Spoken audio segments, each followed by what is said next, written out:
Welcome to our special series on human-centered AI. Here we address the defining question of our time. How will we embrace artificial intelligence while keeping people at the center? AI is rapidly reshaping leadership and the future of work. In our series, we interview thought leaders to understand the breadth and depth of that impact. We're Linda McLaughlin and Catherine Tano, experts in transformation and coaching. Tomorrow is already watching us. We are delighted to welcome Marina Niforos in this episode dedicated to the future of work. Marina is an economist who divides her career between corporate governance and academia. She began her career at the World Bank and was the CEO of the American Chamber of Commerce in France. She's currently a doctoral candidate in AI governance at Johns Hopkins University, School of Advanced International Studies. She serves on several boards, listed company, private firms, sovereign funds, and she is also on committees dedicated to the energy transition and digital transformation. A recognized voice on technology and AI governance, she contributes to Bloomberg and the Financial Times, among others. She was named by EU Startups among the top female leaders shaping Europe's blockchain ecosystem.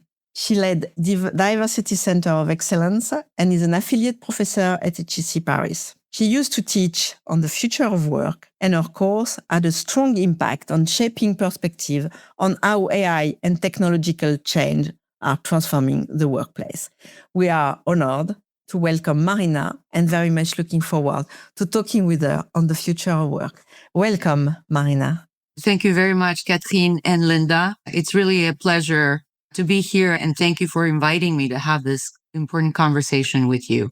So, Marina, today our topic is dedicated to the AI impact on the future of work and on work in general. You have been working on this topic for many years, and the numbers around AI and jobs, destruction, creation are circulating everywhere. So we are wondering what is actually happening in the work itself. So there's been a lot of discussion around these issues. It's a hotly debated topic, but I would say that a lot of the themes are not actually new. When I started teaching this about 6 years ago at HEC, it was before generative AI. And many of the issues we were talking about today were even then on the syllabus, but they were seen as sort of far off horizons. In fact, a lot of people thought when I first mentioned the idea of a symbiosis of human machine in the classroom, they looked at me as if we were discussing science fiction. So the focus was then mostly on automation, and it felt kind of comfortably distant. Well, generative AI has almost changed that overnight. Now it's become a daily reality, and we're trying to figure out actually every day what is the nature of work without actually having a clear path to understand what form it will take in the future. Let me start with some numbers perhaps, because you put the question, what is the destruction or creation of jobs? Goldman Sachs estimates that generative AI could add about 7% to global GDP. That's close to 7 trillion in a period over 10 years. And it would lift productivity growth by 1.5 percentage points. That's a lot. The World Economic Forum has released a second report they had 1 year ago on the future of jobs, the 2025 report, which projects about 170 million roles being created, 92 million displaced by 2030. So it's a net gain of 78 million. But there's a but. There's about 22% of all jobs churning. What does that mean? Well, first of all, the question about productivity. We tend to equate increased productivity with an automatic increase in positive economic impact. That is not necessarily the same thing. And a lot of the discussion kind of glides over equating one with the other. And then the second is every job is not just one thing. It's a bundle of tasks. Right? Some are creative, some analytical, some relational, some procedural. And so what AI is doing right now, it's not necessarily eliminating job functions, but it's carving systematically pieces out of those bundles of jobs. David Autor at MIT makes this point very well, I think. So AI doesn't replace whole jobs, it redistributes the tasks within them. So So for now, it looks like those relational and more creative pieces are where humans still have kind of a competitive advantage, if you want, lesser one anymore into the analytical efficiency driven ones. But I think honestly, nobody really knows what will happen. Wow, fascinating statistics there, Marina. You mentioned about AI carving out pieces of jobs. So, if we were to zoom in on that, how do you think organizations will cope with that? How will employees cope with that? How will leaders cope with that? I hear often this is not the first time we're going through a technological revolution. If you have it, we've been discussing a lot for years now about the fourth industrial revolution. And this was before even generative AI. So we've gone through periods where technology has made a huge impact and it's kind of reorganized economic and social systems. So people are saying, well, we've done this before. We can handle this one, right? There is something to that. But I would sort of put another argument on the table. Why does AI feel different to me in two important ways? The first one is pace. So the technology has proven that it can improve itself in a staggering speed. Frontier training models have been increasing their compute capacity by a factor of 5 since 2017. So the models are getting better and better and at a speed that doesn't necessarily match our more traditional organizational structures and around 5-year strategic plans. The pace is really accelerating. So you're forced to make decisions on the fly in an almost continuous kind of organic mode. The second element I would say is how pervasive it is. So that adds to the speed. So past technologies tended to hit specific layers of the economy. And this one feels like it hits everything at once. And particularly, this is also a last 18 months phenomenon. We've seen it in the news. It hits mostly knowledge workers and services. And these had been mostly protected in the past or even augmented by previous tech waves. So I think that's why we've seen so many companies in this frenzy of investment and adoption. And it's really what they call it in the US FOMO. So fear of missing out. This is a fear of being left behind, but not necessarily with knowing exactly how to move and in which direction. I think the optimistic forecasts are real. We are seeing productivity gains. New jobs will be created. But the hard part, the one that leaders will have to manage in the immediate future, is the middle, the transition that we're going through right now. So agentic AI is also now coming in with a force, very much at the coattails of the generative AI that we've seen already happening. And it's promising to automate work streams for everyone, even senior management. On the one hand, we have this huge opportunity with this collaborative tool.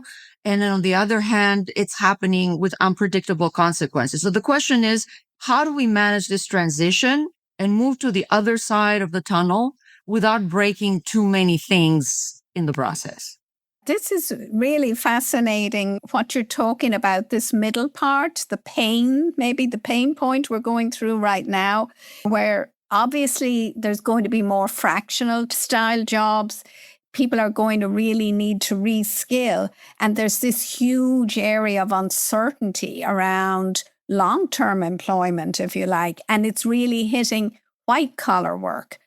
What do you think will be the immediate impact on society with this evolving? I don't want to necessarily just go into this doomsday Cassandra, let's say, discourse around it. I think there are data and work that is done by researchers. I will name one, David Autor at MIT, who framed this, says we should stop framing AI as automation and start thinking of it as collaboration. And they produced other scholars like Julia Shah, also at MIT, has done research showing that human robot teams, and this is what I called before the symbiosis or the co-working, depending on what you want to call it in the workplace, the joint human robot teams can outperform either humans or robots alone. I think that's a very interesting point. So they did an experiment with a cooperative set up at BMW. There's Spartanburg plant, I'm trying to pronounce it correctly, which they used as a showcase example, where collaborative robots working along assembly workers on the X3 door line were able to reduce human idle time by 85%. So I think this is kind of a hopeful data point that shows that it's more the combination of human and robotic skills that produce the better productivity gains. And I think that's a caveat for companies that are thinking of it just now as kind of a cost reduction and full automation. So we're still learning how to work with these machines, and we don't really know, but these are some encouraging data. So you mentioned what will feel different. I pick up your point, Linda, on what does it mean for skills. So when we look at a fully automated system, automated systems sort of based on generative AI, they run mostly on ex ante rules based on them making an assessment over a huge body of data, recognizing patterns, and improving at the margins. So they're statistical processing models. They tend to kind of make the best judgment call of what is the next thing to come based on this kind of average of the statistical processing. But this is not necessarily, at least that's my argument, and I hope it's the right one for humans. It's not a substitute for someone who actually has been through the workflow, has the experience, the lived experience of that, seen the output, heard the customer feedback. So this is an understanding in the way that the machine does not have the capability, has the ability to recognize patterns and provide kind of an analytical prediction as to what is the next one, but doesn't necessarily understand the process. This is the whole philosophical idea of the Chinese room, right? So I would venture to say that it's a human's critical judgment, the ability to solve complicated problems that have not been defined ex ante, to redirect and to catch that important edge case, that outlier that will make the combination very powerful. So I think that's the upside. Of course, there's a downside to that, and maybe we can discuss what the downside is. Just to come back to two things, I think your example at BMW is quite counterintuitive, this collaboration human-machine. And now you put the fact that the human uniqueness in judgment, in capacity to understand what is behind, what is in the context, what is not said, what has not been defined ex ante, as you mentioned. It came to my mind that this will be a major challenge for leaders, because they have to decide many things. They will be responsible to lead this in-between time, the transition you mentioned before. So how do you see this role for leaders? Well, honestly, I think this is a really hard time to be a leader. I'm not on an executive committee right now, but I do sit on boards. And I can say this, there isn't a single boardroom in Europe or the US, at least those are the ones I know, where this question, like, what do we do about AI, is not on the table. I mean, it resonates more than, I would say, even geopolitical risks or a lot of other issues that are usually on a board agenda.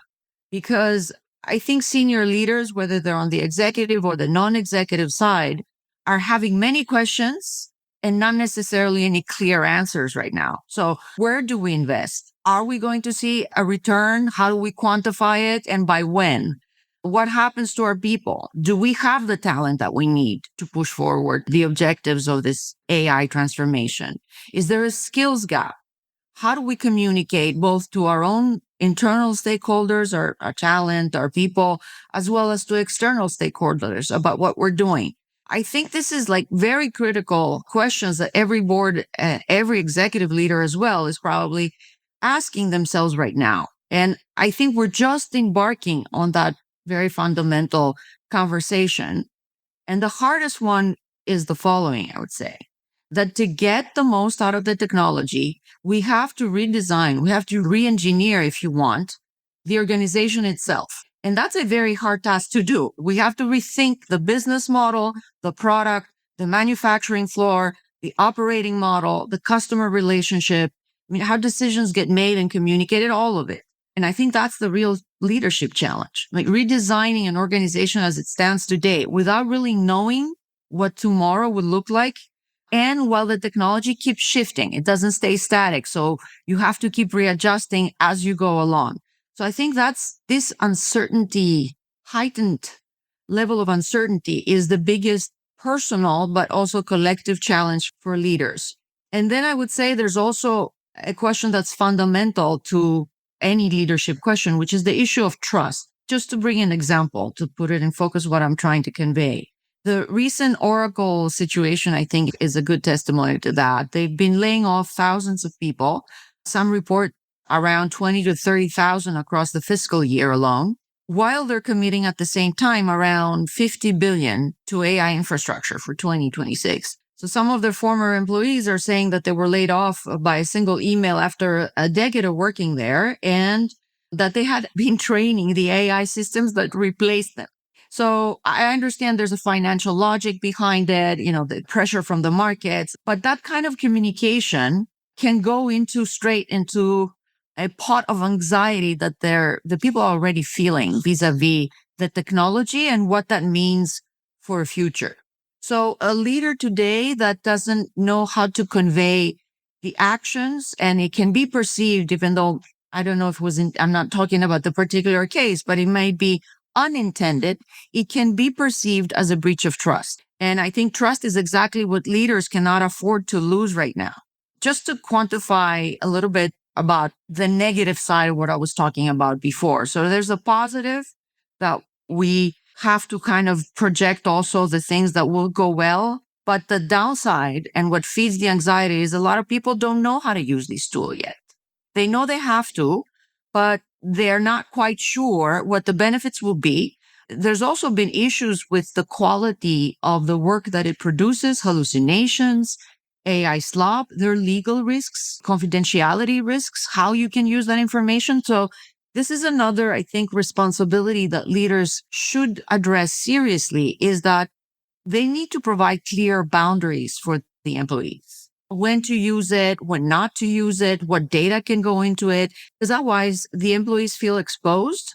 And that's why I think also we're seeing some hesitance between, am I doing the right thing? Am I endangering the work that I do? Coupled with the fear that I might lose my job at the end is creating a lot of friction. And we see that in the adoption from businesses. So top down also pressure. We've seen that. We've seen companies like JP Morgan and some of the hyperscalers like Meta and Google. JP Morgan is now tracking 65,000 engineers on their ability to use the AI tools. And that usage feeds into performance reviews. So it's becoming like part of your KPIs to use the tools. But if you don't have clarity about when to use them, how to use them, and if you're protected and if you're endangering the company, you're in a very uncomfortable place in this symbiosis that we talked about before. Yeah, what you mentioned, Marina, sounds like a revolution rather than an evolution. And what came to my mind is that you mentioned anxiety, you mentioned uncertainty, you mentioned everything changing at the same time. I'm wondering how companies, on top of leader, it sounds a collective issue, and how company can manage the upskilling, the adaptation, the adoption of this new tool, this new model, this new approach for their workers, what they can do. I will give you my personal view because I haven't really seen yet a comprehensive study that kind of ties this all together. I think it's happening as we go. And even researchers, they're floundering to produce some work around this when the thing is changing. And as researchers, our schedules for publishing work is a lot longer than the technology allows. But I will bring it back to a few years ago, discussions that we've had at the EU level, at the kind of skills gap first and reskilling programs we should be putting together, at least in the European context, to kind of preempt any problems we will have with the advent of technology and the pace. So this was even discussions before generative AI. So at that point, there was a lot of discussions about feeding in the STEMs, having an engineering talent pool that was large enough to serve our needs. Well, generative AI has made those technical skills accessible to non-specialists. So now you don't need to have necessarily an engineering degree to be able to engage. You can have a team of agentic AI coders working for you, your small business, etc. So it's almost ironic that some of the first people getting squeezed are the software developers, even though 3 years ago, That was one of the highest paying entry points in the industry. Now it's prompt engineers, right? So it's the people who understand enough to structure problems for the machine, but not doing the actual coding themselves. So I would say we're seeing also kind of a complete reassessment of what the skills gap is. If the machines are better even than doing the kind of structuring technical side of things themselves, what is left? If the more analytical sort of operational problem solving, perhaps what's left for humans is more the relational layer, the empathy, the judgment, the critical judgment, the ability to manage change, which at least until now, the machines have not developed a capacity for that, like cognition or empathy yet, I think, although some are arguing that we're even moving in that direction, but I won't go there. So I think we don't talk today enough about emotional intelligence. I remember when we used to structure courses in organizational behavior a few years back, emotional intelligence was a big part of our coursework of trying to understand how leaders can actually upskill in that direction. That it was not just about their IQ, it was about their EQ and managing people and managing relationships and making sure that there's an active social capital that was considered to be also a huge asset of companies other than their more like concrete financial and material assets. So I happen to think that I think we're going to be talking about emotional intelligence again soon as perhaps the biggest differentiator between humans and machine relative capabilities. So I think what we're actually going to be looking to develop is hybrid skill. I think it's going to be how do we actually work with machines? And I think right now companies are thinking more, how do I invest in the tools? The upskilling is probably going to be, how can I have my people work more collaboratively with machines? What does this mean in terms of our organizational behavior classes? What does it mean for coaches? It means that we have to prepare our people to work better with machines. And that's a lot of friction also emotionally and I would say psychologically. There's a data that's coming out that we've seen a 45% increase because of this heightened anxiety and uncertainty in companies in the US. This study was done in the US on people's burnout rates. So this is creating a lot of, let's say, uncomfortableness. And I think the skills gap is actually needs to direct it towards that rather than specific technical skills right now. So much there, Marina, to kind of dig into. And you've mentioned the importance of human and social capital. And we'd like to think that evolved organizations will put people first and will leverage their EQ. And then on the other hand, you mentioned companies that are treating people like very disposable, discretionary assets. And that's bringing up the whole area of people's identity at work. What is it to be a worker in this new world? How do I have a sense of belonging? What am I loyal to as a worker? How can I be valued? How can I be motivated? Because these concepts belong in a way to the old concept of work. Yes, I think you're raising a very important problem and one I don't think we have sufficiently addressed yet. It might be even the harder one to solve at this point, and it requires, I would say, I mean, there's an element to it which is a public policy, and there's an element which is sort of how companies themselves are going to be dealing with this issue. So I would go back to the original of your question is, what is my identity as a worker in an environment while I'm being carved out in little pieces? I might be expendable, as you said, and will I have my place? What will it be? So even if you solve the financial part, because there's a lot of discourse coming, particularly out of Silicon Valley, about with the advent of AGI, as they call it, artificial general intelligence, the state of evolution of the technology that will be so complete that it will have surpassed humans in all capabilities, which means no need for the traditional work. And they talk a lot about what happens to displaced workers in a universe where they're not needed at work anymore. So the social contract that we have based our society since, well, the last industrial revolution seems to be shaken. And a lot of others are saying the different modalities on how to address that. That's what I call the public policy problem. Should we have universal income, basic income? Should we have thinking about taxation? And there's initiatives on both sides of the Atlantic on how to do that, whether we should push for individuals who are the biggest shareholders. I mean, there is a huge concentration of the value added created by the technology accruing to few companies and few individuals that are behind those companies. So there's a discourse around it should be individual taxation, it should be corporate taxation. No, we should find some redistribution mechanism that will allow people to have a basic income and do nothing. But putting that aside, whether that would work, and there's a lot of unknown elements that have not been yet thought out, I think, in those proposals. Even if you solve the financial part, let's say there is a universal income in place or some other mechanism, people have a salary. The next question is, what is your sense of purpose? I think for most people, it's not just about the paycheck. Of course, it is about the paycheck as well. But people want to create. They want to be part of something bigger. They want to work towards a common objective. I think that's where meaning comes from. And again, we have been teaching in the business schools a lot about the need to have a social contract with employees, with our talent that is not centered just around financial incentives. It's centered also about the company being able to convey a sense of meaning, a sense of purpose. And we've used the studies that have been done that people respond to incentives related to purpose even stronger than financial incentives. So people need that. How do we address that? Like if the meaning disappears and the actual functionality of work also becomes diminished, where do we find a sense of purpose? Something is out there, but I think we have not found it yet. You're raising so many questions there, Marina, really important questions.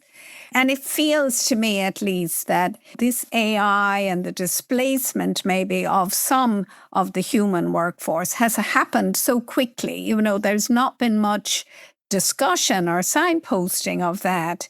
And it seems to be coming in so fast, as you mentioned, without any guardrails.